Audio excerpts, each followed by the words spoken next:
بسم الله الرحمن الرحيم الحمد لله رب العالمين والصلاة والسلام على سيدنا محمد وعلى آله وأصحابه أجمعين.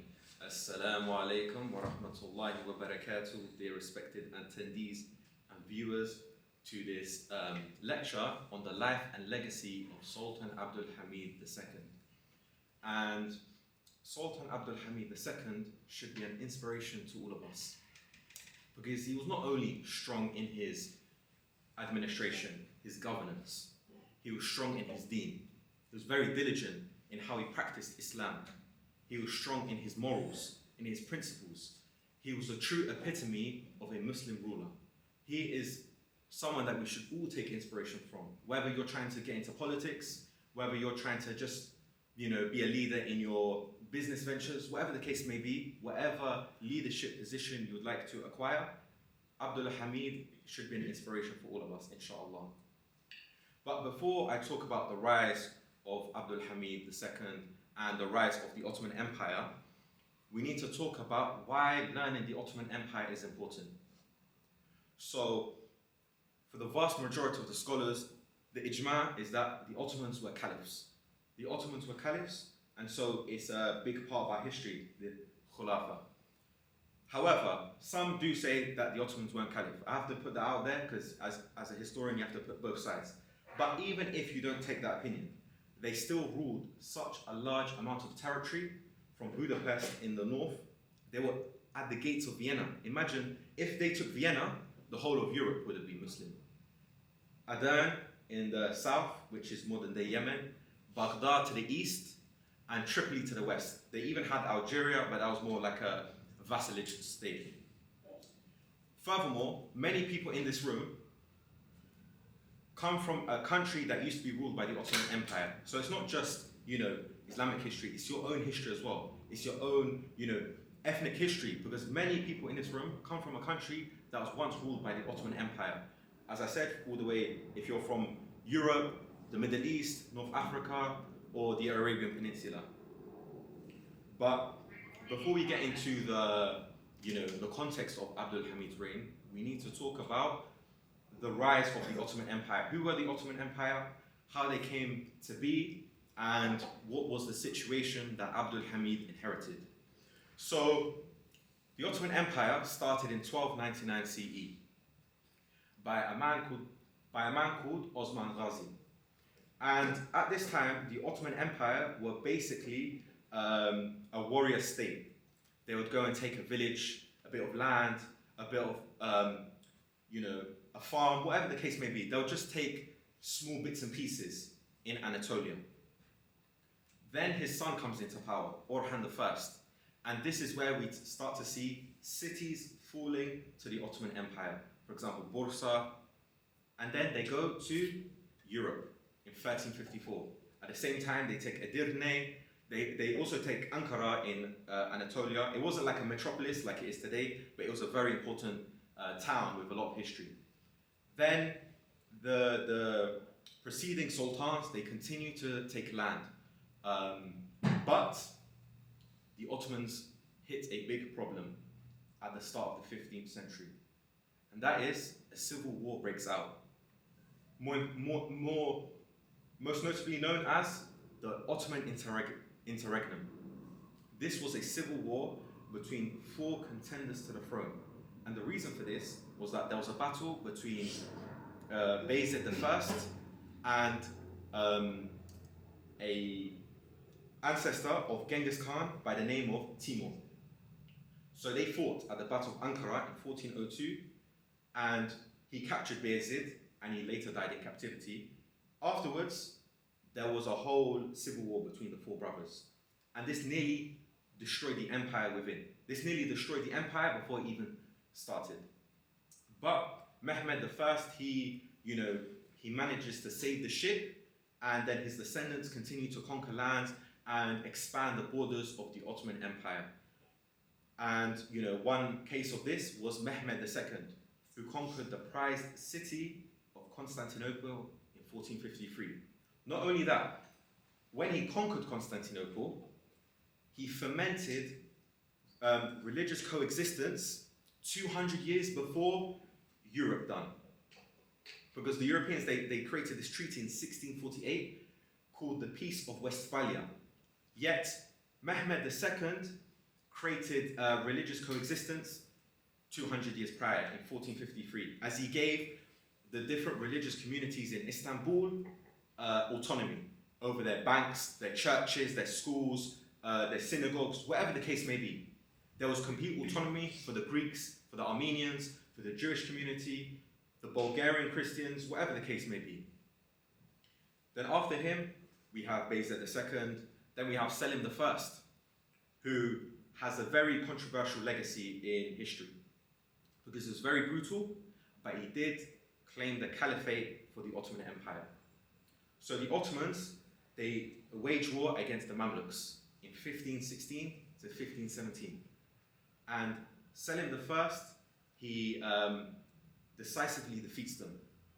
And then there's a ceremony where Al-Mutawakkil III, who was the Abbasid Caliph at the time, and a ceremonial figurehead at that time, he hands over the memorabilia of the Caliph to Selim I. And then his son, Sultan Suleiman I, or Suleiman the Magnificent, or if you're familiar with the Turkish language, he's known as Suleiman Kanuni, the lawgiver. It's his reign that we see the peak of the Ottoman Empire. Not just territorially, because he reaches Vienna in 1529. He's defeated, but the borders under Sultan Suleiman the Magnificent are at its territorial peak, because he's the one who takes Baghdad, he takes Tripoli, and he also expands south into Yemen. But not only that, because we can just say, oh, he was a great conqueror, but he also brought the Ottoman Empire to its financial peak. The prosperity under Sultan Suleiman the Magnificent was the highest it ever reached, because you can see it in the buildings. There was many bridges built during his time, many mosques. There was an architect during his time and a bit later on called Mimar Sinan, and he designed over 300 monuments across the Ottoman Empire, not just in Istanbul, in Sarajevo, in Palestine, in all these places. And it wasn't just him doing it, it was also Sultan Suleiman's wife, Hurrem Sultan, also commissioned a lot of buildings across the empire. You know, bathhouses, kitchens, mosques, all of this kind of stuff. So, those two, Sultan Suleiman the Magnificent and Hurrem Sultan, commissioned these buildings. They really loved their subjects, and they really wanted them to thrive and prosper. But after Suleiman the Magnificent, the Ottoman Empire go through a period of internal transformation, stagnation, and a lot of political instability. So that happens for about 200 years. There's some sultans like Osman II, who tries to reform, Murad IV, who tries to reform, Mehmed IV, who tries to reform. But still, the Ottoman Empire are declining inside. And at the same time, there's a threat to the east. That is the Russian Empire. The Russian Empire start to gain the ascendancy in the 16th century. They grow to in the 17th, and by the 18th century, they are not only a European power, but they're a global power. And their aim is to destroy the Ottoman Empire. And this is not me just coming out here being a propagandist. This was in the will of one of the emperors of Russia. Do you know what they call him in academia? Peter the Great. But he said in his will, we need to fight the Ottomans until they cease to exist. They were out to destroy the Ottoman Empire. And that's why the Russians waged so many wars against the Ottoman Empire from the 17th century and onwards. And the start, because I could come here and start talking about all the little lands they lost, but I'll start with the main one, and that was in 1774. Has anyone heard of Crimea? Did you know in the 18th century it was 90% Muslim? 90% Muslim, because there was this group called the Crimean Tatars, and they were Muslim, and they basically spoke a language similar to Turkish. The Crimean and the empire or the state that ruled Crimea was called the Crimean Khanate. And it was basically a vassal state to the Ottoman Empire. And it was a vassal state since 1475. What the Ottoman Empire had jurisdiction over them was dictating their foreign policy as well as whoever ruled the Crimean Khanate. But Russia wanted Crimea. Russia wanted the surrounding areas in Crimea. So they kept waging war against the Crimean Khanate and the Ottoman Empire. To the point that by 1774, the vassalage of the Ottoman Empire, the vassalage of the Crimean Khanate went to Russia instead, in the Treaty of Kuchuk-Karnacha. Then 9 years later, another one they called the Great, Catherine the Great, annexes Crimea. And this starts the expulsion of Muslims from Crimea. Nowadays, Crimea is about 14% Muslim. And because of policies within Crimea and the surrounding countries, Islam has been stripped away from Crimea. To the point that, this is a side point, in 1944, every single Crimean Tatar was expelled. And they were all sent to Central Asia. But afterwards, in 1989, when the Soviet Union disbanded, they were allowed to return back home. But because of communism and other stuff, they lost their deen.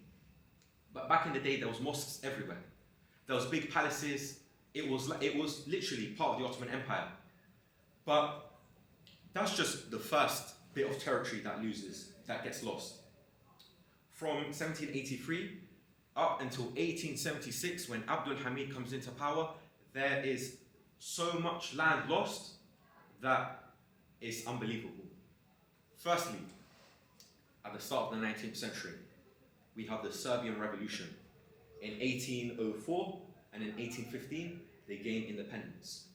And you know, Serbia, one thing that many people don't know is that the capital, Belgrade, do you know how many mosques it had before Serbian independence? Guess how many it had? Just under 200 mosques. Nowadays, guess how many there is?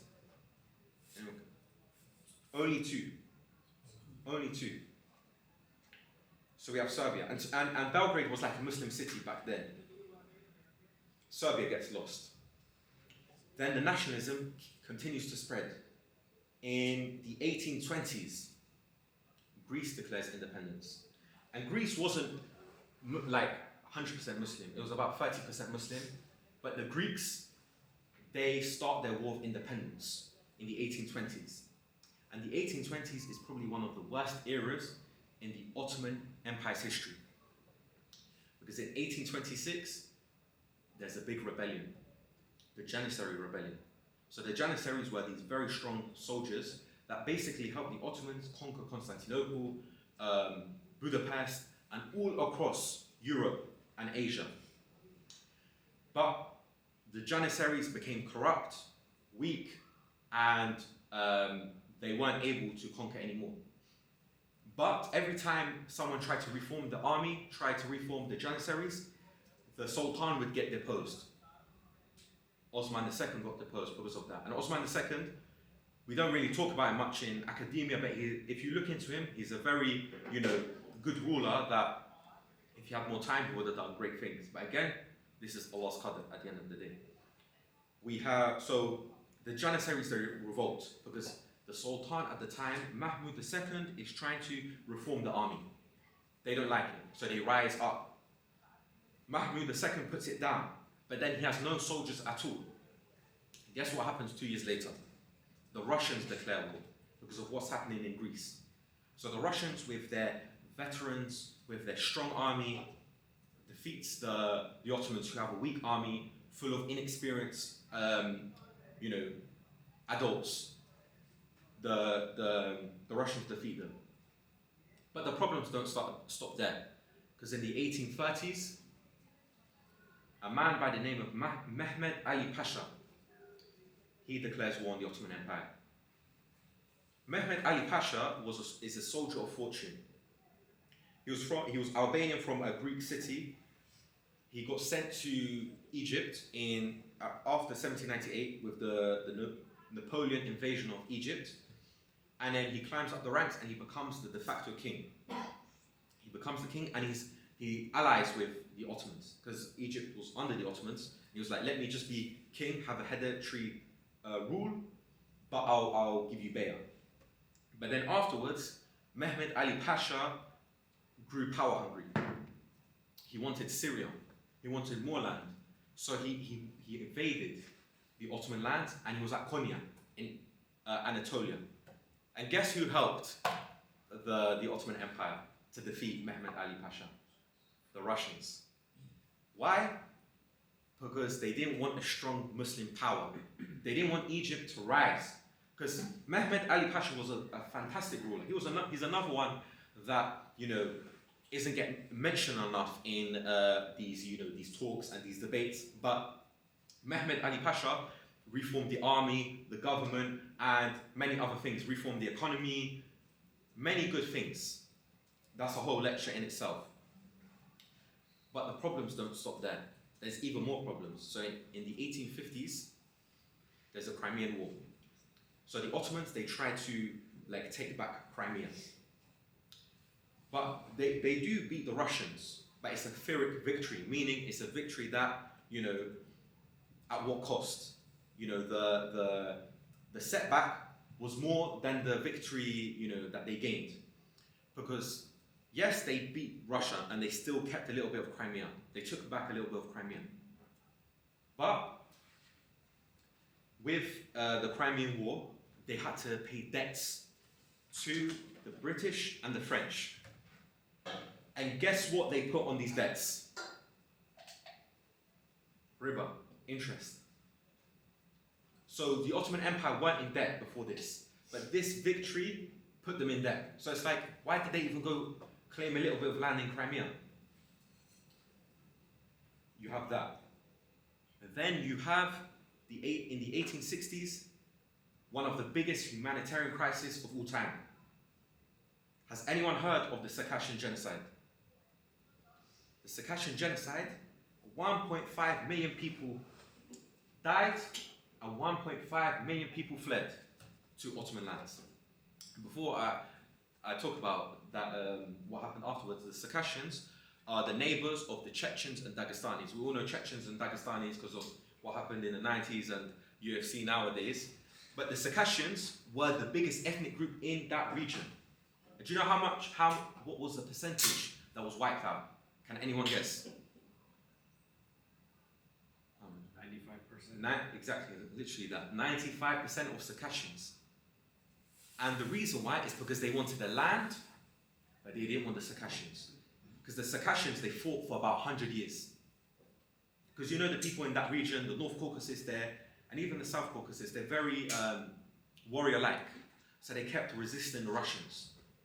But the Russians, with all their might and power, they finally defeated the Circassians.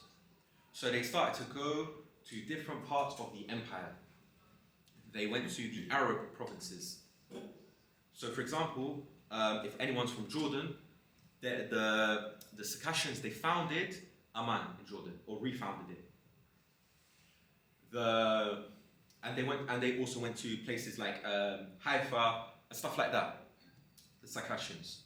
They went to Anatolia, like Izmir, Central Anatolia, Istanbul, but they also went to the Balkans. They went to a place called Dobroja, which is a bit in Bulgaria and a bit in Romania.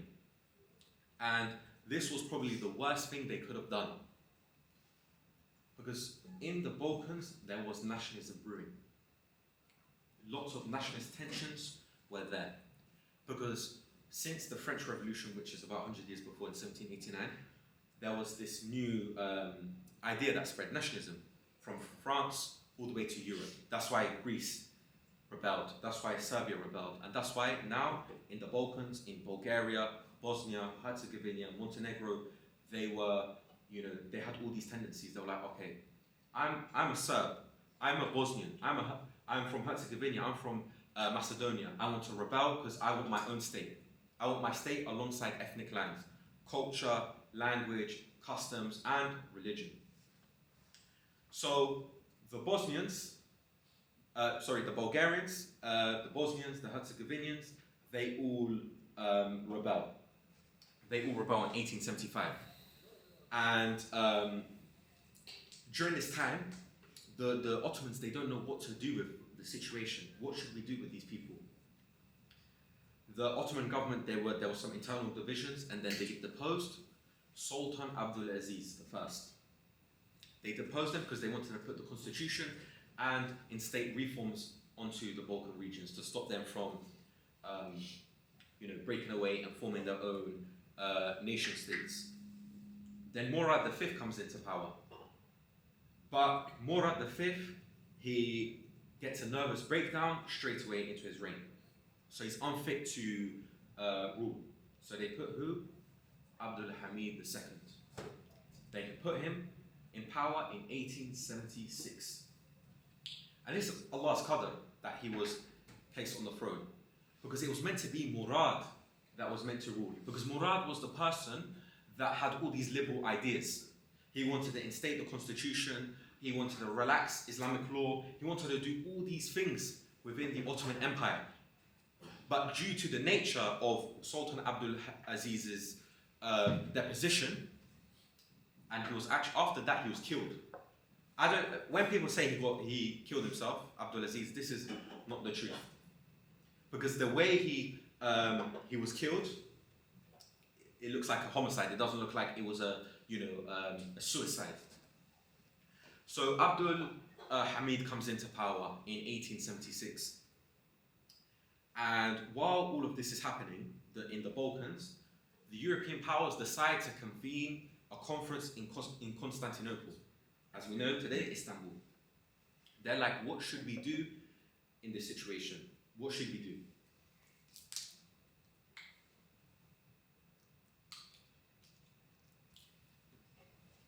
And they tell the Ottoman Empire, the people the ministers that are there, you need to do these reforms, you need to give independence to Bulgaria and Bosnia, and you need to withdraw from Serbia and Montenegro, because they were autonomous, but they were under Ottoman jurisdiction, but basically independent and autonomous.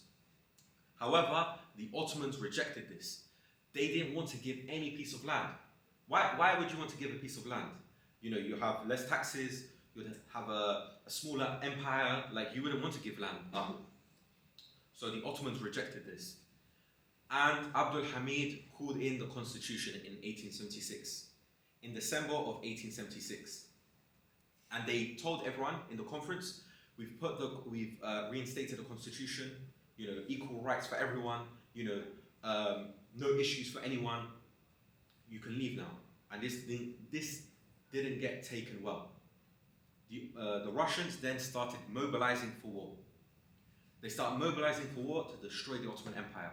Because they're like, you know what, we try to do this the civil way, but you're rejected. So they mobilize. And in April 1877, they declare war on the Ottoman Empire. And they wipe the floor with the Ottoman Empire. This is like the worst defeat. And the reason why they're so adamant on fighting and they were so successful is for a few reasons. Firstly, they wanted to liberate the Slavic Christians in the Balkans. Furthermore, they were angry at the Russian the loss during the Crimean War, and so the casus belli, the straw that broke the camel's back, was the rejection of the conference, and so they wiped the floor with the Ottomans. And guess how close they were to Istanbul or Constantinople? 12 kilometers. It's called San Stefano back then. They Turkified the name, so I can't remember exactly what it's called nowadays. It begins with Y. And then the Ottomans are like, let's sign an armistice. Let's sign an armistice because this is too humiliating for me. So the treaty convenes and they lose a lot of territory in the Balkans. We have a big Russian puppet in the Bulgarians. So the Bulgarian state is massive. It's massive and it's a Russian puppet state. Then, Bosnia gets autonomy, and they lose other bits of territory in the Balkans. But this alarms the British. This alarms the British, because the British were the Ottomans' biggest allies before. They helped them in the Crimean War. They would help them in a lot of battles during the 19th century. But the British decided not to support the Ottomans in this war because of what was happening in the Balkans in 1875 to 76. There was this newspaper headline called the Bulgarian Horrors. So what happened is that when the Circassians came, there was not a lot of money. There was economic suffering in the Balkans. There was nationalist tensions, as I said. So there was tensions between the Circassians who just came and the Bulgarians, and they fought each other. And the Bulgarians attacked first, and then the Circassians, like irregular troops, they retaliated. But what was headline news across Europe was what the Circassians done to the Bulgarians. So the British weren't there to help the Ottomans. But they decided, you know what? We need to support the Ottomans now because we don't want Russia to be so close to Constantinople. So the British convened a new treaty called the Treaty of Berlin. They convened the Treaty of Berlin, and this is more relaxed in the reparations. Bulgaria is cut in half, and Bosnia is still autonomous, and other things. If I get into the nitty-gritty of the treaty, it'll be too complex and whatnot. But after this, the British demand Cyprus. So they're like, I helped you, now you need to help me. So they got Cyprus, and the reason why they wanted Cyprus was because from Cyprus they would go through the Suez Canal, and then they would go to India. India was their prized possession. It was called the jewel in the crown. Because remember back then, a bit before, 25% of the world's wealth was in India. And when I say India, I mean the whole subcontinent. Modern day Pakistan, Bangladesh, India, and a bit of Afghanistan. The former Mughal borders, 25% of the world's wealth. So the British, they extracted that and they brought that to here. And so they needed a route to go there quickly. And furthermore, they didn't want the Russians to be so close to them in Asia because they feared that they would want to take India as well. So it was all strategic. It wasn't there to help the Ottomans. It wasn't there to help the Muslims. It was just there for strategic purposes. But the losses for the Ottoman Empire don't stop there. 3 years later, Tunisia is lost. The French, they wanted Tunisia at the Treaty of Berlin in 1878, but they couldn't. Then they just took it 3 years later, and the Ottomans, they couldn't do anything because they were weak, they were poor, they weren't mobilized to fight the Tunisians, or the French in Tunisia. Then the next year, they basically lose Egypt as well, completely, in 1882. What happens is that the king, who's a descendant of Mehmed Ali Pasha, Ismail Pasha, he goes bankrupt due to certain bad decisions. He tries to sell the Suez Canal Company. It still doesn't pay the debts. So what happens is that the British come, they expel and remove all Egyptians from office. All Egyptians from office, and they dismiss 2,000 officers, military officers. And they put not just Europeans like French, British, and stuff like that, but do you know something they do? That they done it throughout their policy in Asia and Africa, is that they started putting minorities in positions of power that would oppress the majority. They put Armenians in positions of power in Egypt, and there's nothing wrong there's nothing wrong with that. I'm just saying they done that on purpose to cause animosity towards the Armenians and the Christian people in Egypt. That was the simple ploy. So the Egyptians, they revolted. They said Egypt for the Egyptians. But instead of listening, the British, they sent an army and they invaded Alexandria and they took in 1882. So within 6 years of Abdul Hamid, his reign, he loses portions of the Balkans, Tunisia, Egypt, and Cyprus. So he has to look for a ideology to unite the people. He needs to look for something that galvanizes the people. And that was pan-Islamism.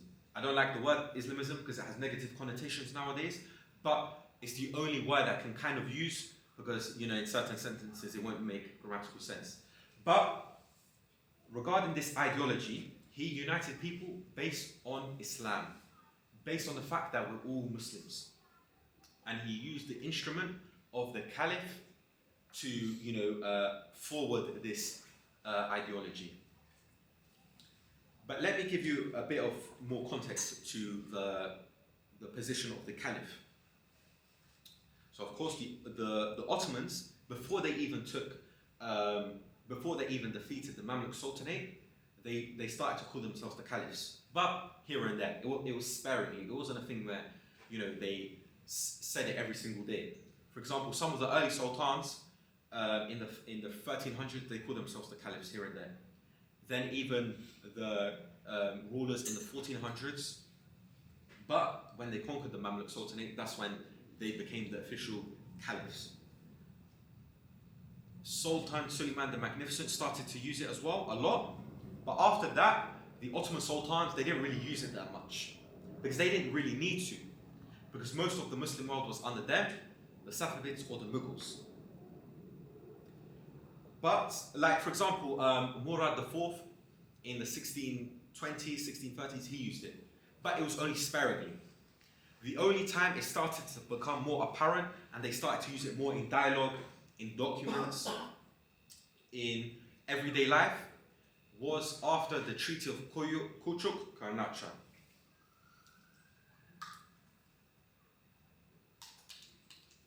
Because in this treaty, what was stated was that the Ottomans were the Caliph of the Muslims in Crimea and the Russians were the protectors of the Christians in the Balkans. So after that, the Ottoman sultans started to use the term Caliph more often. And the one interesting thing is that Sultan Abdul Aziz, the second previous ruler, he started to use this pan-Islamic ideology sparingly. He went to different Muslim countries and said, let's join forces against Western colonialism. But it would be Sultan Abdul Hamid II that would take this to the next level. So during the Russo-Turkish War of 1878 to from 77 to 78, he sent an emissary to Central Asia. And nowadays, Central Asia is a bastion of secularism. Hijab is banned in certain places, niqab is banned in certain places, you can't grow your beard in certain places. But back then, Central Asia was a bastion of Islam. Many prominent scholars in Islamic history come from Central Asia. Bukhari, Sahih Muslim, he comes from one of the cities in Uzbekistan. But when the Russians, when they expanded in all directions, they also expanded into Central Asia, all the stans, Kazakhstan, Uzbekistan, Kyrgyzstan, all of those lands. And there was a few emirates there and sultanates and Muslim empires. There was Bukhara, Khiva and Kokhand. And they were just recently defeated by the Russians. So what Abdul Hamid II done is he went to them and told them, let's unite our forces. Let's all fight our common enemy, which is the Russians. But he failed to do this. But it shows you his intention in trying to unite the people. Because he saw the Ummah as one body, as one entity. He didn't see, they're, a different type of Turkic, because the people in Central Asia are Turkic and some are Farsi. Then and same with the Muslims in the subcontinent. He saw all the Muslims the same, from Albania all the way to Indonesia. Then after the war, what he done was he went to Afghanistan. He sent a emissary there as well, saying, let's fight against the Russians. Let's unite. Again, he's trying to unite the people. But Afghanistan at that time wasn't at the point that it could, cause any damage to the Russians, because the Russians were very strong at this time. After the Russo-Turkish War, they kind of declined a bit, but they were very strong. Afghanistan was basically a puppet of the British at that time. And this emissary went to New Delhi as well.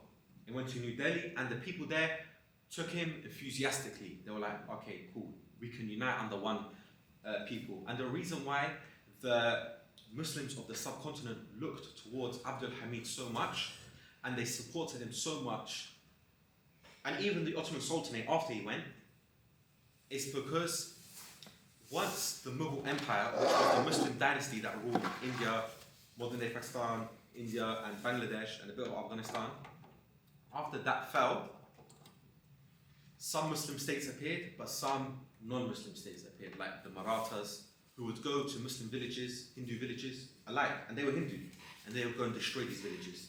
And they would extract 25% of your annual wealth. Tipu Sultan, who was a bit before in 1799 when he died, he was like one of the last Muslim, rulers in India to be strong. So the situation for the Muslims was very bad in the subcontinent. The British were increasing their policies, their colonialism, and their suppression. So it was like a rallying banner for the Muslims of the subcontinent. One thing that he done within his realm, Sultan Abdul Hamid, was that he would order the construction of a mosque in every single city, town, village, communal area. And if he heard that there was no mosque in a specific area where people were living and there was one Muslim, at least one Muslim, he would order the construction of a masjid right there. This is him. This is not some guy who's just using Islam as a political tool. He's not using it he's actually actively trying to increase the deen of his subjects. For example, he published many books and made it widespread to learn, to seek Islamic knowledge. He made the publication of Islamic books widespread, so people could learn about Islam freely and easily. They wouldn't have to travel, they wouldn't have to do anything. It would be more accessible with these bookshops and wherever these libraries were. So this is the kind of ruler he was. And he would utilize many different people to unite the Muslims under one banner. He, for example, he promoted many preachers, many sheikhs, many Islamic jurists and luminaries to promote this Islamic ideology. For example, we have a man by the name of Jamal al-Din al-Afghani. And he goes to Abdul Hamid and he says, I want to create this state which is, it's like, the United States of America, where Washington is calls the shots but not all the time. You have the state law and federal law. He wanted to do the same thing with the Ottoman Empire. So the Arabs would have their own state, the Turks would have their own state, the Albanians, the Afghans, the Persians, the Muslim groups in India, the Punjabis, the Sindhis, the Gujaratis, they would all have their own state, but they would have autonomy within the state, but sometimes they would call to Constantinople when there was actually a need for it. But Jamal al-Din al-Afghani was labeled as a theoretical idealist by Abdul Hamid. He thought that this guy doesn't know much of the situation, and Abdul Hamid basically told him, you need to change your views and make it that everyone's united under the Ottoman Empire, and the law that applies in Constantinople applies into India, applies into the Arabian provinces, in North Africa, in the Balkans. But Jamal al-Din al-Afghani was a spy. He was a spy, and this is the savviness. This is how cunning Abdul Hamid was. Because he could tell. He had the surveillance, of course. He had his people that would check and spy on people, and he saw that Jamal al-Din al-Afghani was a spy. Did you know he was working with the nationalist movements in the Ottoman Empire?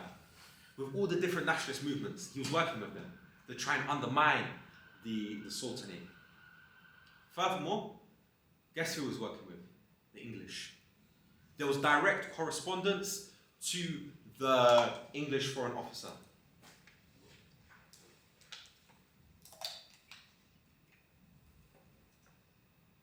Furthermore, he was also working with the Russians. He was talking to the Russians saying, this is how you invade India. This guy, he came about in this way, yeah, I'm going to help you. I'm going to try to bring your ideals all together. But in the end, he was a spy. I don't want to use no colourful words, but we can all imagine what word we can think of, beginning with M. Another preacher, which was better, was a man called Abu al-Huda al-Sayyadi, and he was a sheikh from Syria. So in this time, the Syrians, they began to see themselves as Syrians, of course. They began this national consensus. We're Syrians, we want a Syrian homeland just for Syrians, based on the Arabic dialect of Syria, of course Islam, and the historical regions of Syria. Damascus, Halab, or Aleppo, as you know, in the English language. So with that, Abu al-Huda al-Sayyadi was sent to defend the Ottoman Caliphate within Syria.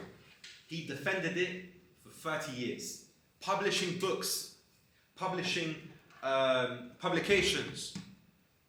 Defend the Ottoman Empire, unite under the Ottoman Empire, because this is important for us Muslims.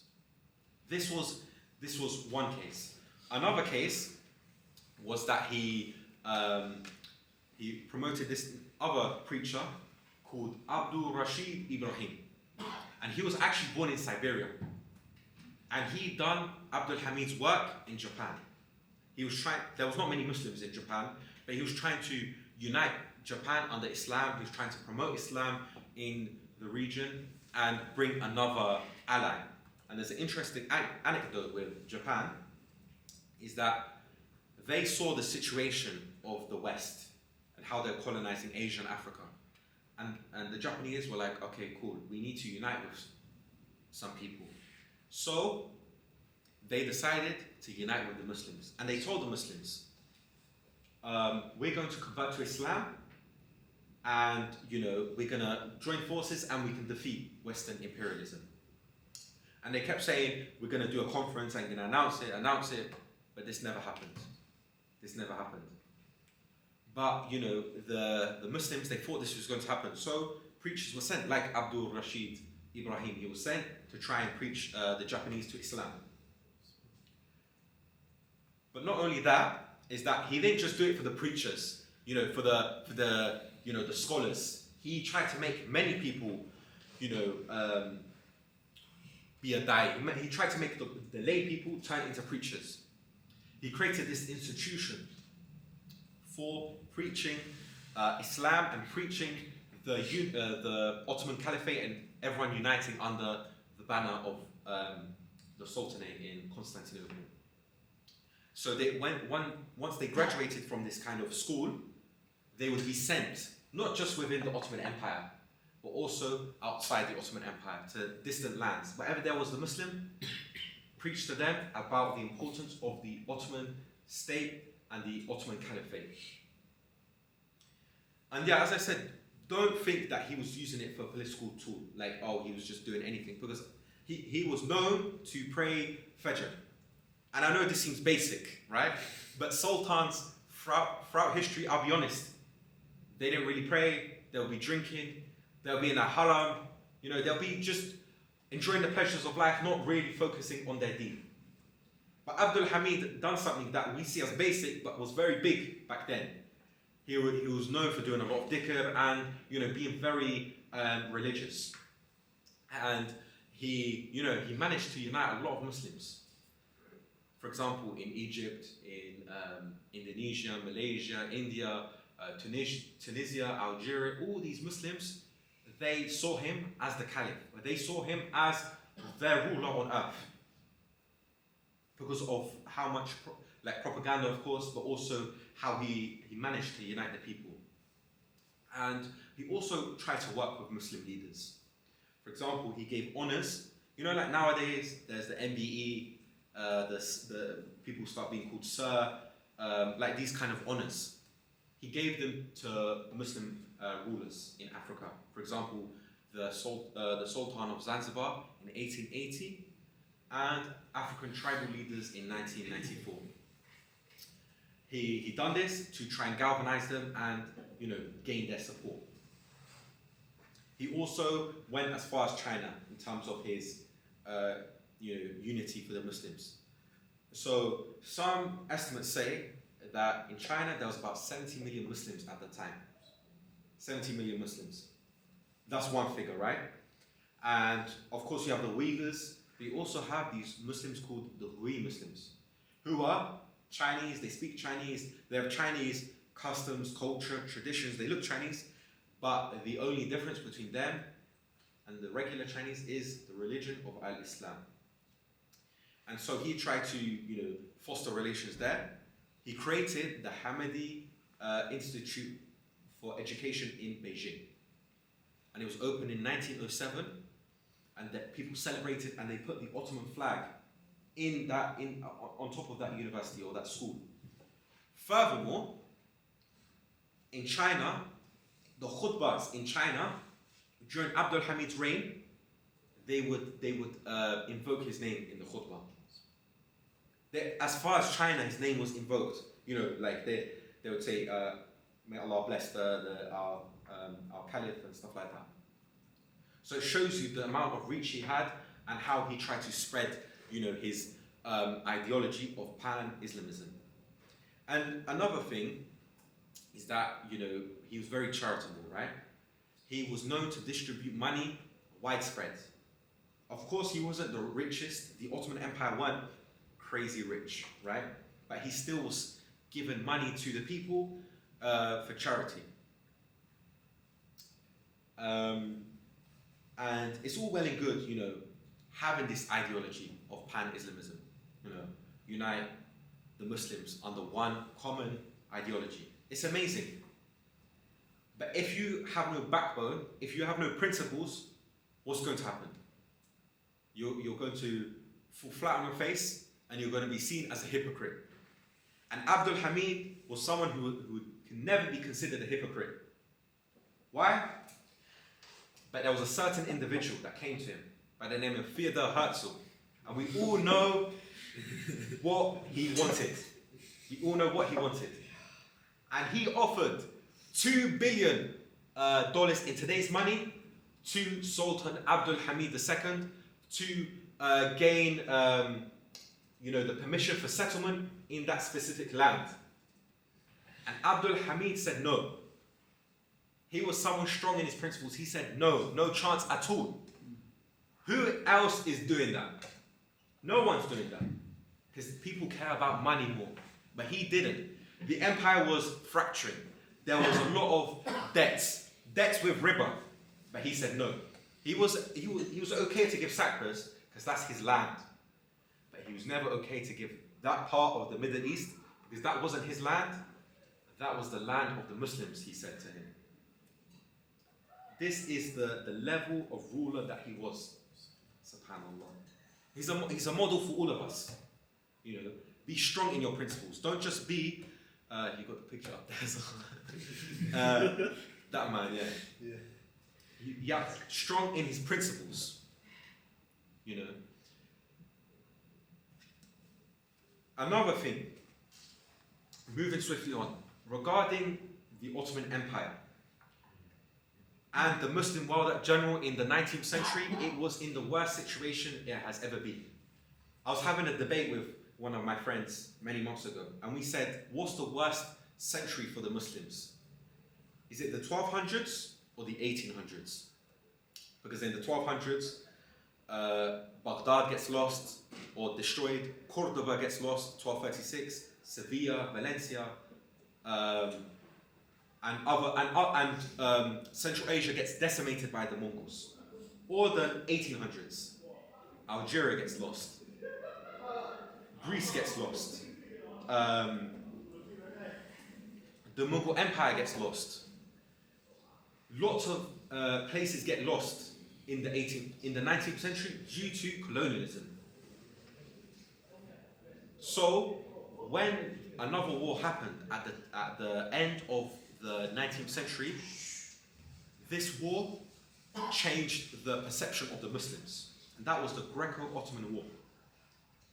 So this Greco-Ottoman War was one of the only victories for the Muslims in the 1800s. Of course, you got the Crimea, but it's a Pyrrhic victory.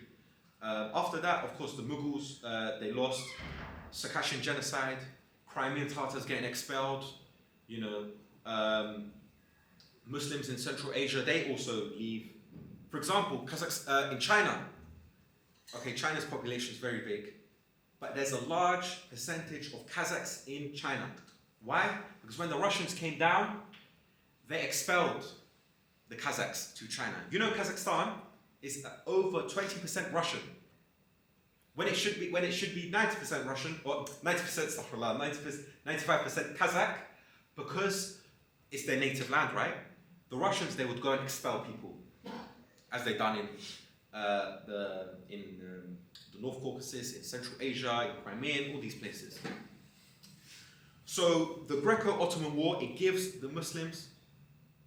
I'm not even halfway. Okay, we're a bit. Okay, I'll crunch. Yeah. Okay. I'll try. Sorry, I know. We're loving it. Yeah. Yeah. Inshallah. Okay, so I'll go to his educational reforms, infrastructure, and then his deposition. Yeah, inshallah. Yeah. So I'll talk about the war. So the Greco-Ottoman War. What happens is that in Shkoda, which is a city in Albania, but there was Greeks there, what they done is they slaughtered a pig, left it bleeding on where? The mihrab. Then they drew crosses on the masjid in Shkoda. So what happened is that the Muslims, of course, retaliated. Then the Greeks retaliated again. They fought back. There was tension between the Ottoman Empire and the Greek state, the Kingdom of Greece. They started. There was bickering. The great powers got involved. Said, "Do not do anything. Try and ease the situation." But there was another issue going on in that region, and that was Crete. And you know, Crete was once 50% Muslim in 1847. But Muslims started to leave. Some got expelled. All of that kind of stuff. So it started to decrease. The Muslim population started to decrease in Crete, and the Greeks proportionally got their population size got larger. So they wanted something called enosis, which means union. So there was tensions there. There was tensions in that city, that Shkoda. So the Greeks decided to invade, despite the fact the great power said not to invade. They invaded in 1897. But the Ottomans retaliated and pushed them back. And you know, they were on the way to Athens. They were using blitzkrieg methods. The Ottoman Empire's army had rejuvenated and had been revamped. Why? Because there was a treaty there was an alliance with the Germans and the Ottomans. Many German officers, they came to the Ottoman Empire and they trained the Ottoman soldiers, and they became improved and stronger. So as they were on the way to Athens, the great powers intervened again. Tsar Nicholas II, who was the emperor of Russia, he said, "Stop it." He congratulated him on his victory and said, "Stop it, sign an armistice."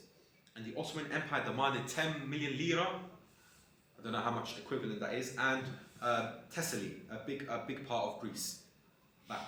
But they said no. All they got in return was about 20 or 30 odd villages across the Ottoman border, which were majority Muslim. And furthermore, Crete was given to was an autonomous state, and basically part of Greece, and it formally became under Greece about 20 years later, 1913. But even though this victory, again, was didn't gain much materially, the Ottomans celebrated it. The Muslims across the world celebrated it. It was like it gave them hope, because for the whole century, the situation was very dire. It was very bad for the Muslims. And so Indian princes, Arab sheikhs, tribal leaders, many Muslim dignitaries from outside the Ottoman Empire, they came to celebrate with Abdul Hamid on Eid. Because they were so happy that the Muslims finally, won, and defeated and showed that they could take a whole state. Greece was very small at that time, don't get me wrong, but it was still something to be proud of. But not only that, he was very strong. Not only he was a very strong ruler, and he brought pan-Islamism and united the Muslims. This is like the foundations, right? To be a good ruler, in my opinion, of a historian's perspective, is that you need to not just be good in your deen. You need to be good in infrastructure, education. You need to, excel in multiple metrics. That's why we talk about Mehmed II, Aurangzeb, Tipu Sultan, Suleiman the Magnificent, Salahuddin, because they didn't just excel in one thing. They done many different things, and that's why we talk about them all the time. So Abdul Hamid, he improves the education system within the Ottoman Empire. So when the Ottoman Empire, were stagnating and declining, so did the education system. So Abdul Hamid had to, revamp it. And so he changed the schools from just being mediocre high schools, to schools that were producing statesmen. And I will see why that is the case later on, inshallah. He created a school for e-commerce and trade to help Ottoman subjects in the financial aspect. Because if you create strong businessmen, the economy will prosper. He also created a war academy with the help of the Germans, and this was to create strong soldiers and a lot of soldiers, to the point that the Ottoman army increased by 100,000 from 1837 all the way to the 1880s. And again, they were trained alongside German lines, so they were a very strong army. Furthermore, he allowed the proliferation of books, magazines, newspapers, anything that would teach people about science, the arts, technology. We call it the secular kind of sciences. He wanted his people to be intelligent and well-read. And he also created a school, which is something very interesting, just for Arabs in Istanbul. Because, in certain provinces there was less schools. So he wanted to make a prestigious school for just the Arabs in Istanbul. 250 people would go every single year.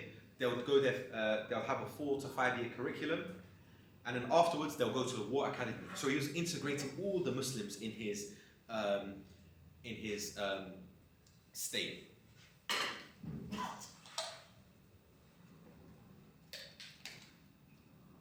But not only that, actually one thing before I go on to the next point.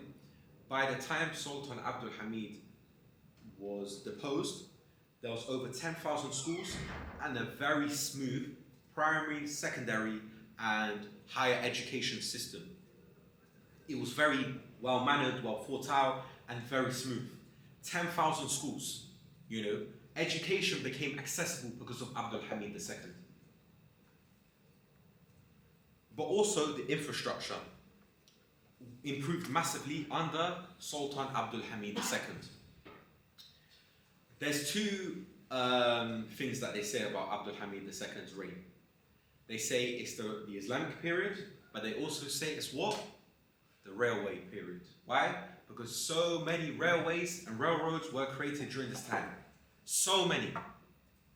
And the most notable that we've probably all heard about is the Hejaz Railway. The Hejaz Railway connected Constantinople to Medina, went to Haifa, and and other parts of the Arab provinces. And the main reason for this wasn't some ulterior motive that some anti-Ottoman historians and propagandists say, that the Ottomans tried to, be more authoritarian in non-Turkish lands. The real reason for this was that he wanted to make Umrah more accessible, Hajj more accessible, visiting the Prophet's mosque in Medina more accessible. Because back then it would take months to go. Back in the day, when you wanted to go to Hajj, people would come to your house and give their goodbyes because they might never see you again because of the arduous journey, the months it would take. Sending people for Hajj was basically a death sentence. They would send, for example, a rebel leader. They would send him to Hajj because he would probably die on the way. This is what Hajj was like back in the day. But because of this Hejaz Railway, it cut it to about 4 days. He funded it himself. He got the Nizam of Hyderabad to fund it as well. Even the laymen in India were funding it. They were paying for this railway. Of course, the Germans also bankrolled it, and there's a whole thing about them bankrolling it. The reason why they bankrolled it is because they heard there was oil there, and so they wanted the land around the tracks to extract the oil and then use it for their own benefit, their own gains. Furthermore, there was a funding. They would sell posted stamps to fund the creation of this railroad. But there's also an added benefit to this railroad, and that was the mobilization of soldiers. For example, if the British tried to invade, the Russians, the French, or if there was an internal rebellion, soldiers could be sent to different parts of the empire quickly, in a few days. So it was very, very good for that reason. It was very good to keep the empire afloat. And one more thing was that this railroad helped the migration of Muslim mujahids. So during the Balkan Wars, many Muslims were expelled.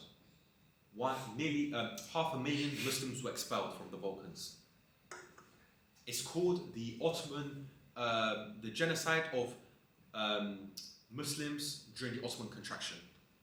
You find it on Wikipedia. In total, from when the Ottomans started their decline till 1923, 10 million Muslims were killed and 10 million Muslims were expelled. That's why, if you look at Turkey, the people are very diverse. You've got people that look like me, you've got people that, a different type of complexions because of the amount of refugees that the Ottoman Empire took in that went to Anatolia and also the Arab provinces, the Circassians, many Chechens, Dagestanis, Crimean Tatars, Bosnians, Albanians. So this railroad would make it the expulsion of Muslims easier and to settle them quickly. And another thing that was done in the Arab provinces was that the governor, Osman Nuri, he engaged in public works, printed provincial almanacs, and repaired religious buildings in Mecca and its water system.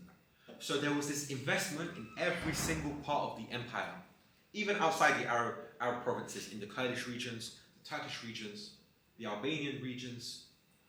There was investment in buildings as well. Because we're lack of time, I'm just going to go to his deposition. So how did Abdul Hamid II, get deposed?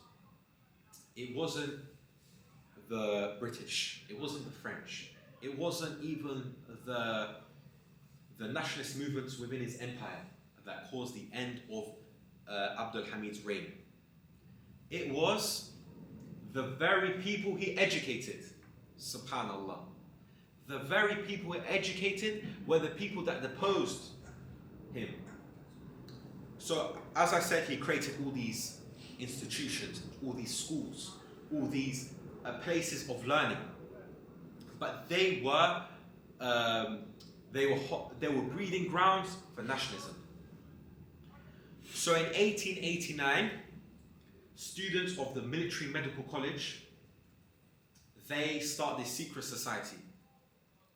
And this secret society gets found out and they get expelled of Paris. Or they get expelled and they go to Paris, sorry. And Paris, like other European cities, was a breeding ground for Turkish nationalism. 5 years later, in 1894, one of the groups in Paris, they call themselves the Committee of Union and Progress. There's other groups called the Dashnaks. They were like an Armenian group. There was Macedonian groups, Albanian groups, and other Ottoman Turkish groups. But they were collectively known as the Young Turks. And these, they had many different aims.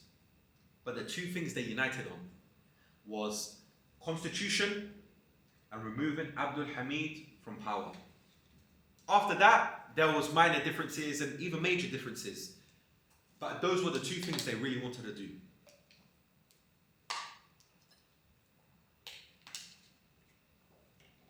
And they grow in power over time, right? They grow in power. And Abdul Hamid, and we haven't really talked about his political savviness with the French, with the Italians, with the British, with the Germans. But he was very politically savvy. But with this thing, he wasn't able to get them to do what he wanted. And that was to end these secret meetings within Paris, within Geneva, within Cairo, within all these major cities in Europe and Africa and Asia. So they grew in power. And one of these groups, called the League of Private Initiative and Decentralization, began major rebellions in Anatolia, more specifically Erzurum, from 1905 to 1907. And the reason they caused so many rebellions is because they didn't want the Ottoman soldiers to go to Yemen, because the British were trying to cause insurrection in Yemen, because they wanted Yemen, because it would make it easier. They had Egypt, Yemen, control the Red Sea, go to India.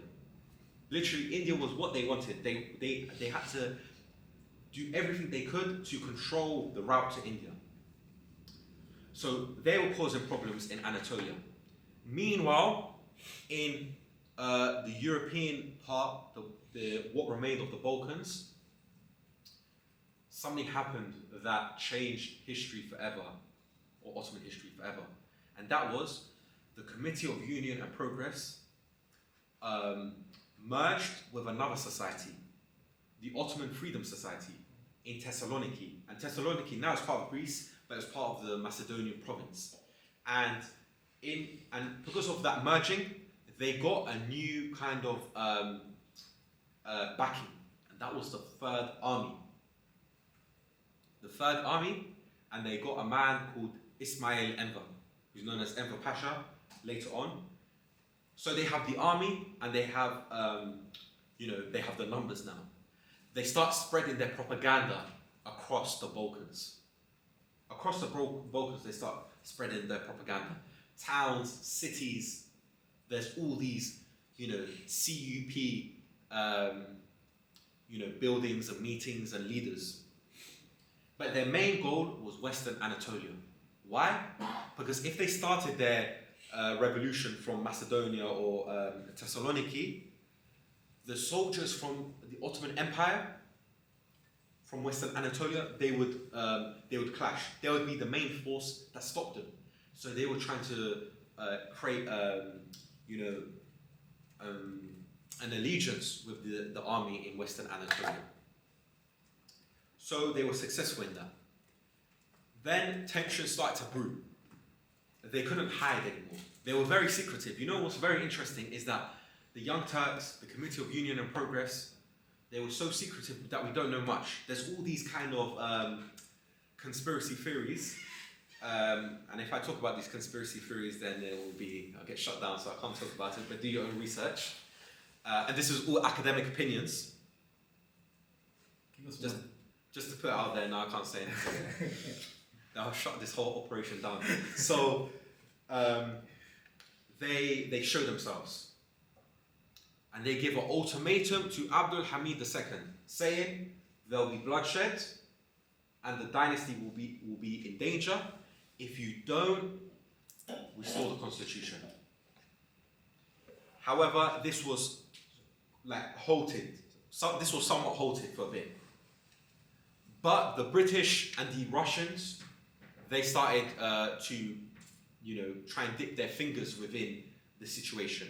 And you might be thinking, the Russians and the British, weren't they having a little issue with each other? Well, they did. It was called the Great Game. That's what they call it in academia, that both wanted India, both had a rivalry in Asia, but they signed the Anglo-Russian Convention in 1907. So now they were good. You know that, anyone from Afghanistan here? No one from Afghanistan. There's that panhandle, if you've seen the country of Afghanistan. The British and the Russians created that because of the Great Game. Because they were like, okay, this is our side of Asia, that's your side of Asia.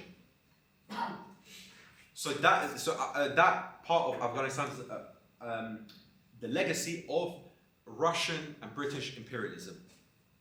But because once they ratified the borders and they signed that convention, they were now good. And they decided to both intervene because the Russians were the protectors of the Christians in the Balkans, and the British, they just wanted to see the demise of the Ottoman Empire for that beautiful oil in the Arabian provinces. That's the only reason they wanted the demise of the Ottoman Empire. So they become increasingly more radical. So they give that ultimatum in May of 1908, the Young Turks.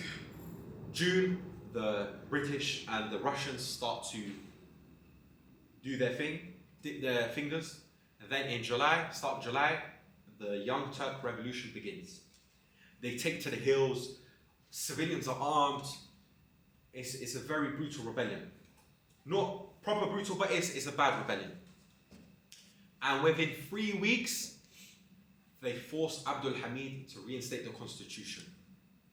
It was very quick, and the reason for this is because the Action Army, marched to Istanbul and pressured Abdul Hamid, and he couldn't do anything because no one was helping him, or not many people were helping him.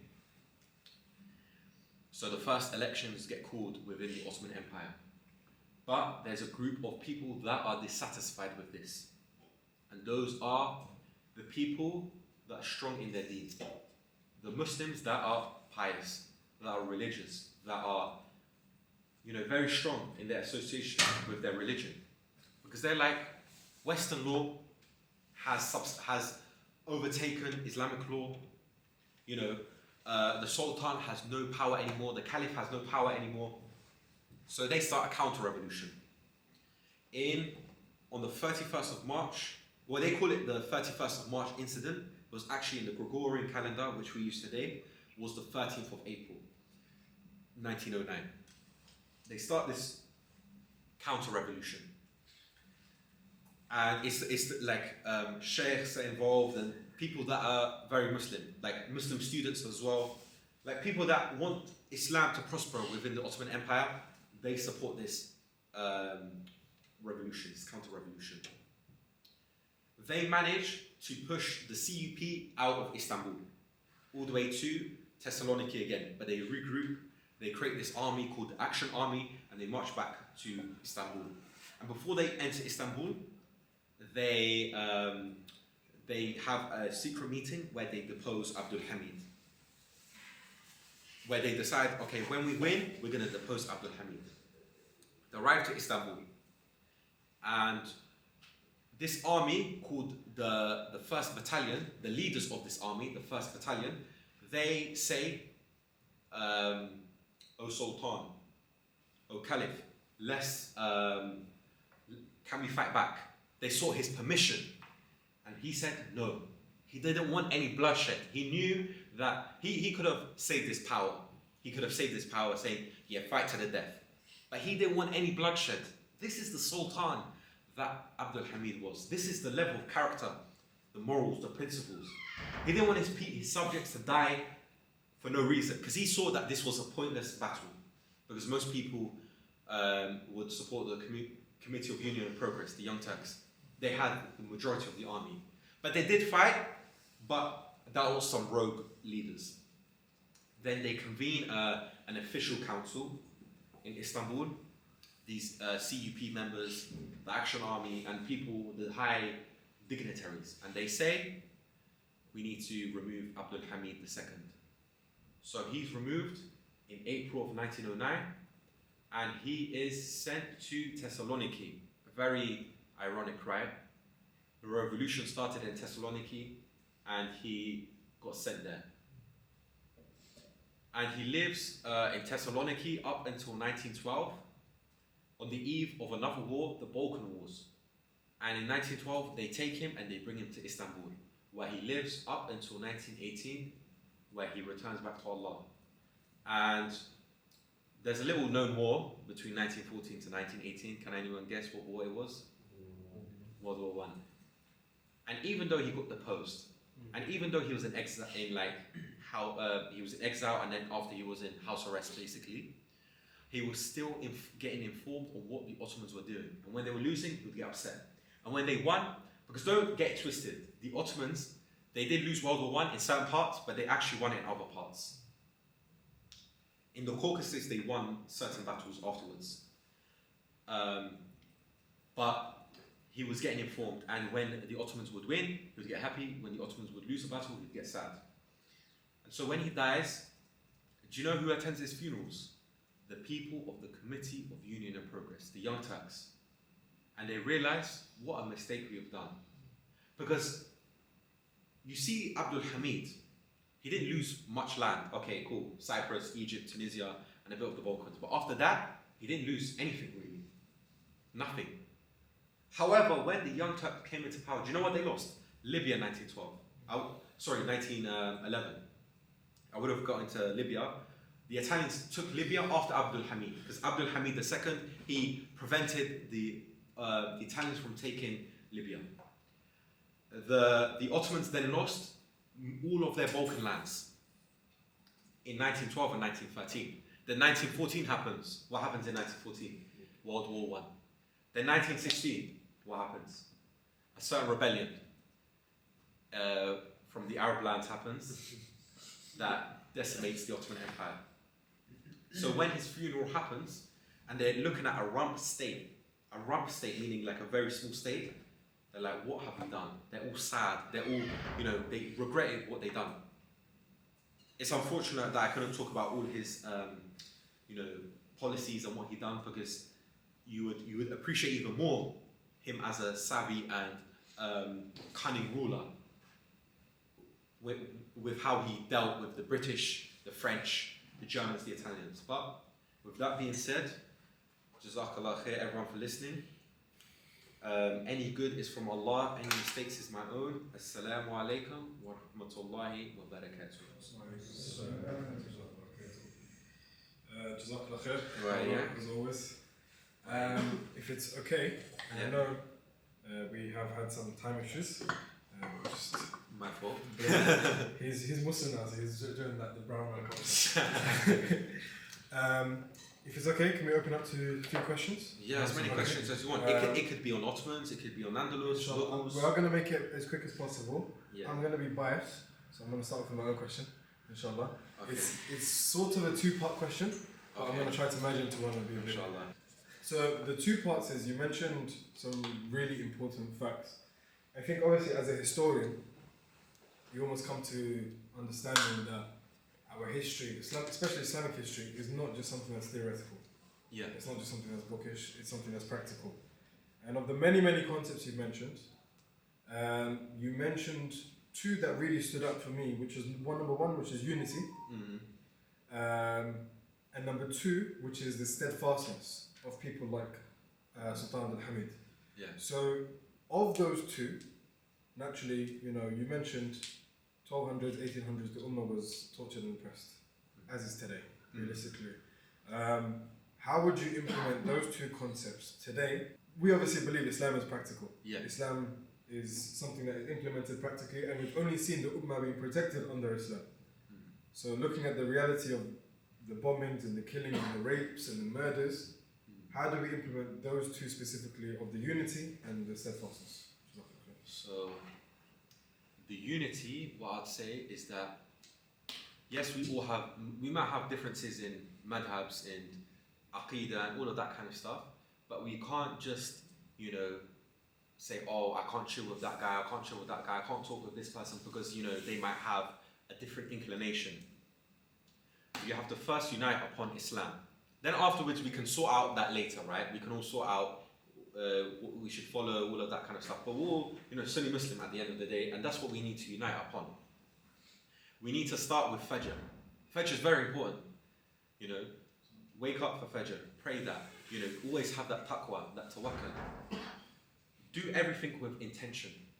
Do, you know, don't just, go to university and, you know, do your bachelor's and that's it. Try seek further education. Maybe you can't do a master's, but try and become the best in your field.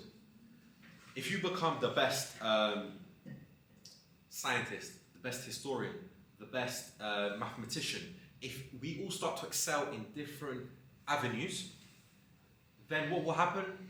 A better situation for the Muslims will happen. For example, you know, in Indonesia, the traders would come. They would trade with people and they would slowly become Muslim.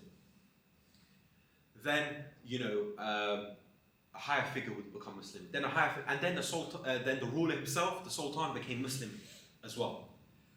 Through excellence. So, you know, you need to search for excellence. You need to strive for excellence. And how to implement it. The thing is, how to implement, I think it's through that steadfastness, because when you're steadfast, the next generation will be steadfast. But if the next generation are liberal, secular, then you'll get the same people that, you know, are not doing anything for the oppressed Muslims in different parts of the world, because they're not, you know, themselves religious. But if you become religious, if you focus on the deen, and not just, you know, like, oh, piety is poverty, right? Because many of the great Sahaba were rich. They would use their funds for khayr. They would use their funds for what was necessary. So it's all about achieving excellence and becoming the top in every single field, because then you can basically dictate and call the shots. But if you're, you know, not searching for excellence, you won't have that say in the science meeting. And in that science meeting, I know it's very small, but that science meeting could be funding a genocide. That institution, if you're the top historian in a university institution, that could be not funding. You could say, I don't want to do this because you're funding, and because you're of value, they'll listen to you, and this will permeate into every single facet of life. So inshallah that answered your question.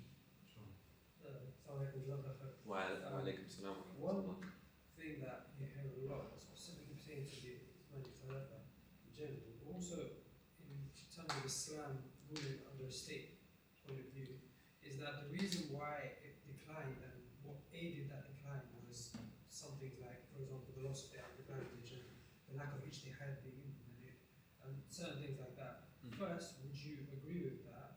And also, are there any others that aided towards the decline of Islam being implemented on a state level?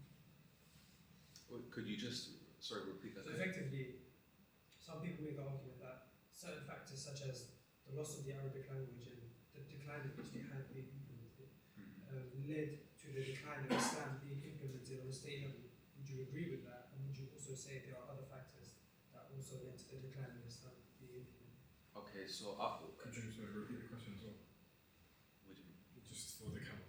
Okay, so the question was that, was the, you know, the losing of the Arabic language and the losing of Islam the reason why the Ottoman Empire declined?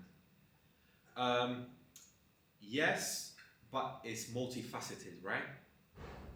So the three reasons I point to the Ottoman decline. Firstly, the loss of Islam. Islam, like when the Ottomans first rose to power, the first 300 years, no 300 years, sorry, from 1299 all the way up until 1683 with Vienna, Islam was implemented correctly. It was implemented in the sense that people were Muslim. There was this kind of Muslim identity. Islam was put first. Sheikhs, scholars, they were patronized and stuff like that. What date again? Huh? What the date again? 1683, if I'm not mistaken, the Battle of the Siege of Vienna. For example, the Sultans. Sultan Suleiman. He brought the Ottoman Empire to its greatest extent. Yeah, in his late life, he was focused on the deen. Bayezid II, who was strong, had a strong empire, was very religious. Mehmed II. Selim I, there is some debate whether he was as religious as his successor and predecessor, but he's still Muslim and he still brought the banner of Islam strong. For example, he defeated the Safavids, who were a Shia group that were killing Sunnis and forcing them to convert to Shiism. So he still had that ghira towards Islam. But also, the Janissaries were a big reason for the end of the Ottoman Empire, or the decline, because they weren't improving, they were stagnating. And other empires, they got stronger. And lastly, nationalism. Nationalism broke up the empire. Because back in the day, a Bulgarian, he would live in his village and he wouldn't really care if he lived whatever state he lived under. All he had to do was pay the taxes and that's it. But with the rise of nationalism, it was like, okay, a person in, a Bulgarian village cared about what his country was doing now.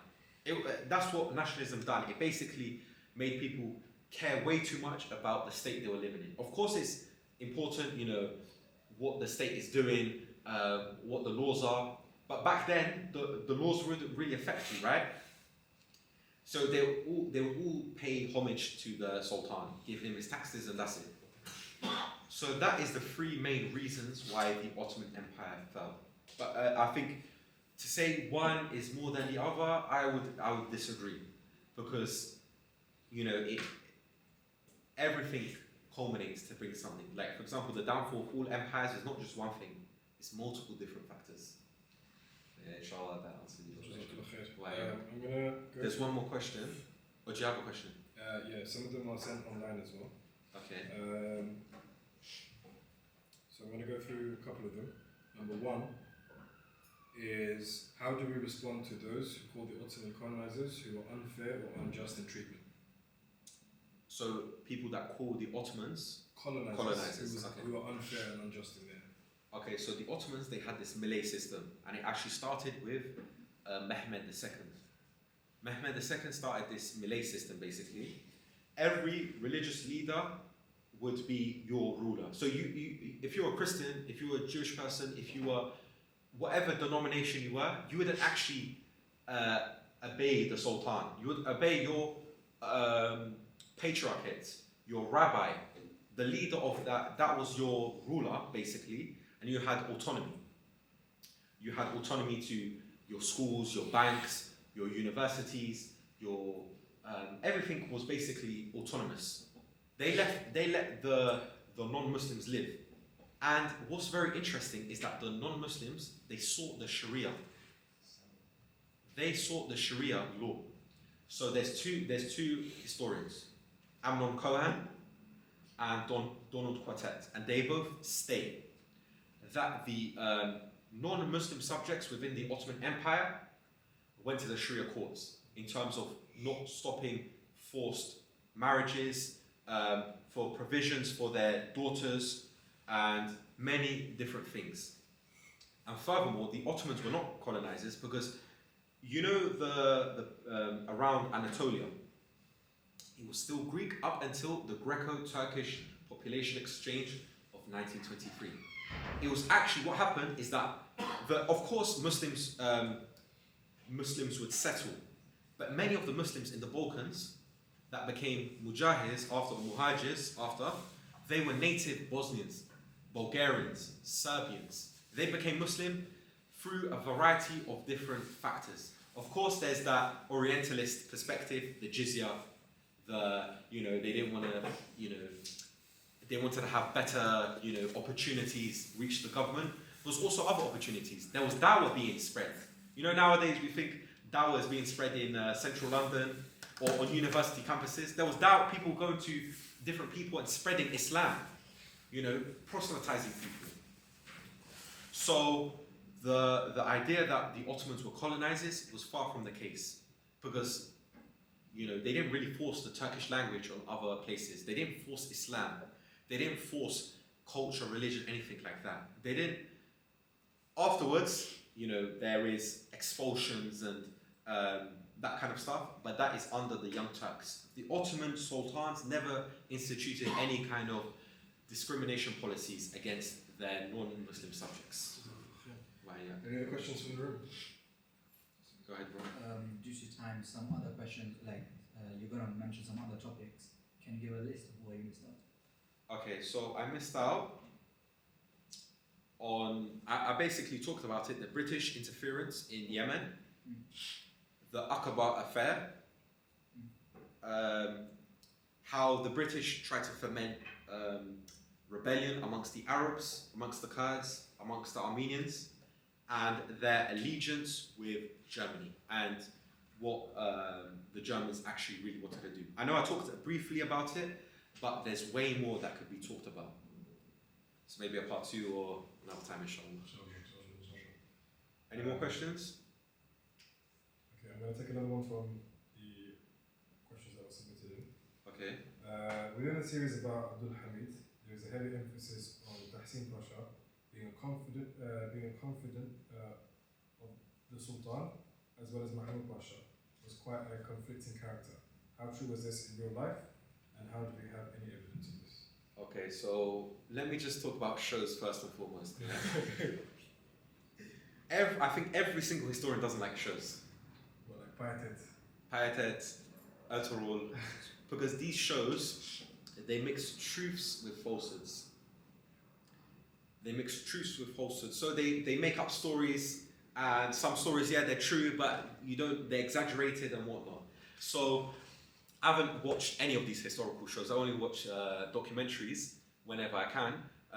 But those two individuals, I've never heard of them. So none of the Halima Sultan and the romance within the Ertugrul was true or anything? I don't know about that either. Half of knowledge is I don't know, so I don't know. Alhamdulillah. Any questions from the room? No, there's a couple more submitted on there. Okay, inshallah. Bismillah. Many of the Sultan's family ended up in France after exile. Do we know the reason for this? France is kind of liberal, right? It's probably the most liberal in Europe, so they would get protected.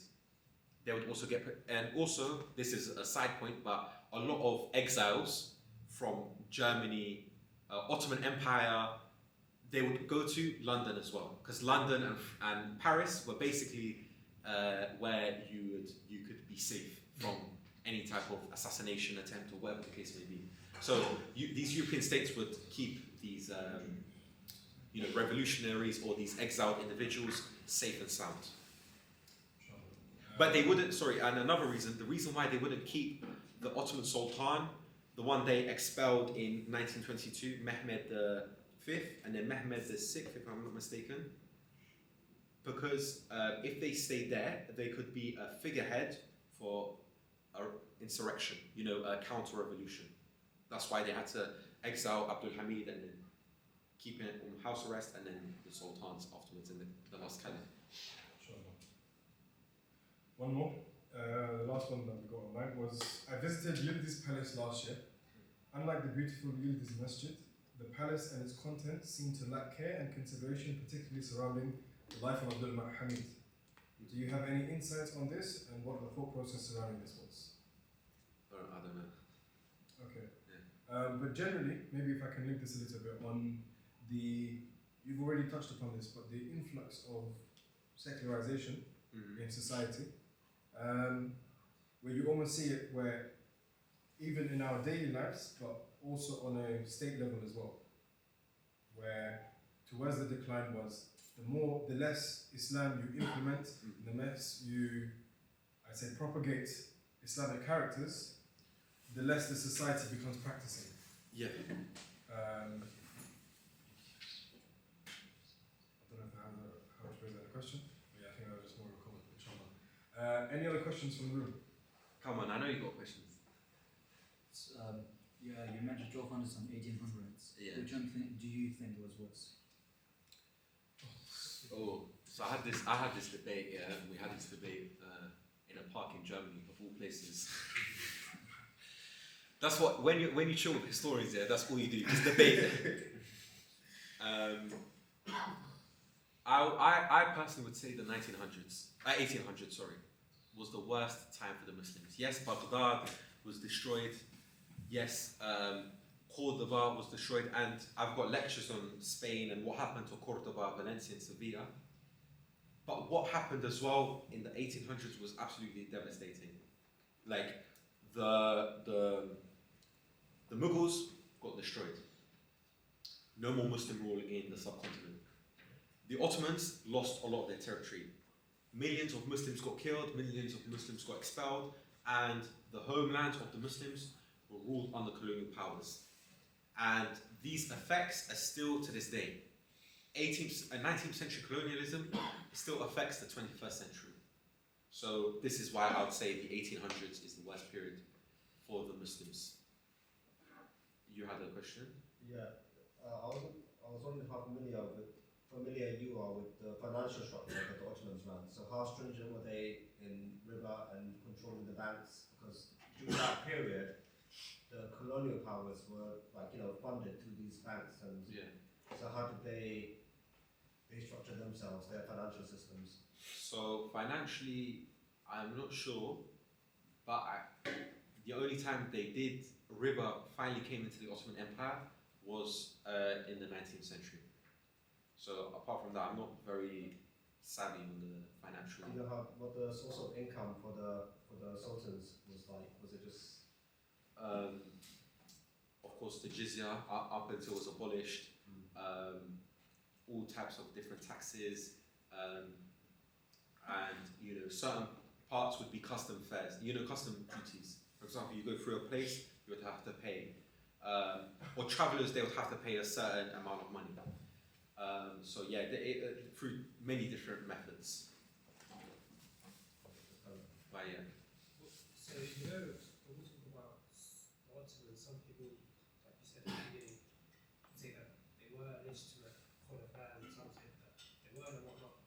I mean, from your understanding, when did it start to become a bit murky in terms of it wasn't like necessary, okay, this is the Khalifa, we all give bay'ah, and you have your different people and you're controlling the big man, and the normal standard workings and proceedings of the Khalifa. When did that start to deteriorate? Why? Yeah, pretty much. When did that start to deteriorate and why? So what you're asking is that, are you talking during Abdul Hamid's reign or before that? Before, when did it first, how we have the Khilafah from Hamza Sallam and then the Khulafa Rashidun and then Yeah. and then it goes on, right? So you're saying why after Sultan Suleiman the Magnificent, it started to get less, to use less? Exactly. And how did it operate? Was it a kind of? It's just they were taking it on as a cultural thing, as a norm, as a responsibility, rather than we understand that. I understand that I'm a person who's a Khalif, and I have to pass this on because it's my duty to Allah subhanahu wa ta'ala, and we are Muslims and those kind of things, as opposed to something that's really just cultural and hereditary. Okay, so there's many different theories regarding this. Yeah, SubhanAllah, I was reading it today. One is that they didn't really, need to, because they ruled such a vast amount of territory. They didn't need to unite the Muslims before Sultan Abdul Hamid came to power. Another thing is some historians say it might have passed them by. They like basically, for lack of better terms, they forgot that they had all the memorabilia because they gave certain symbols and stuff too. So Al-Mutawakkil III, he gave certain things, and there was a ceremony in Constantinople in June of 1517, like a handing over ceremony of the Khulafa. But they would sometimes use it. For example, Murad IV used it. But yeah, apart from that, that's the two reasons I saw. After that, I'm not really sure. But the British, that I forgot to mention, is that they tried to incite a rebellion amongst the Arabs against the Ottomans before. Why? Because I don't know how they got this piece of information, yeah? They were like, they presented the hadith about being only of Quraysh. They handed it, I don't know how they found that, yeah? They handed it to the Arabs and said, look, Abdul Hamid's a Turk. You're an Arab. You should be the caliph. And so I don't know how the British have had a history of being very clever with these kind of things. Right, okay.